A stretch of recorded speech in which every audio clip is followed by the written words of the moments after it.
अरे दखिन रे माल जार लो रे माल। आय रे छौड़ा, तोरा माल दिखा और माल के साथ दूगो दाल तोरा नहीं दिख रहा रे। कैसन दाल गे? ले सुन रे छौड़ा,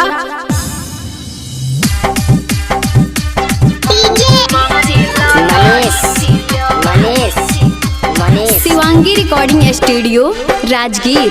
पीछा छोड़ देना रे हियो दू बच्चा के माय टच करे नहीं छौड़ा तोरा लहगतौ रे हाय। पीछा छोड़ देना रे हियो दू बच्चा के माय टच करे नहीं छौड़ा तोरा लगतौ रे हाय। हमें पियावा के अपन दुलारी लगहिए, हमें पियावा के अपन दुलारी लगहिए। तोहरा कोहन एंगल से हमको मारी लगहिए, तोरा कोहन एंगल से हमको मारी लगहिए। और बताइए रे हार्ट अटैक आ जितो।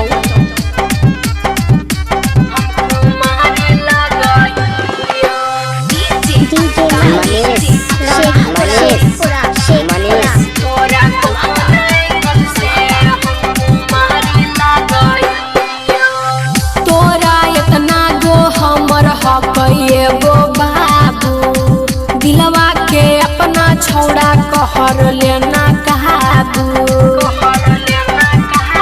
सुन तोरा इतना गो हमर हक एगो बाबू दिलवा के अपना छौड़ा कर लेना काबू। हमें देखे में खाली बाबाली लगहियो, हमें देखे में खाली बाबाली लगहियो। तोरा कोहन एंगल से हमको मारी लगहियो, तोहरा कोहन एंगल से हमको मारी लगहियो। ज्यादा टेम्परेचर में मत रह।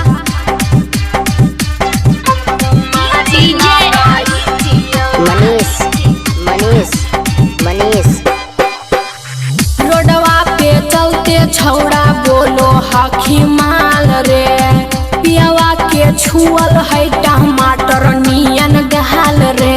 Shivangi recording studio Rajgir. रोडवा पे चलते छौड़ा बोलो हखी माल रे, पियावा के छुअल है टमाटर नियन गहाल रे।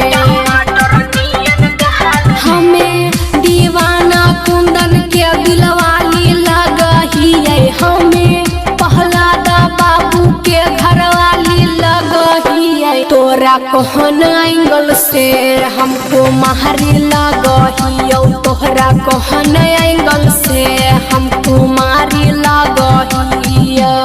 तनी शादीशुदा कुमारी देख के लाइन मारिया, समझनी।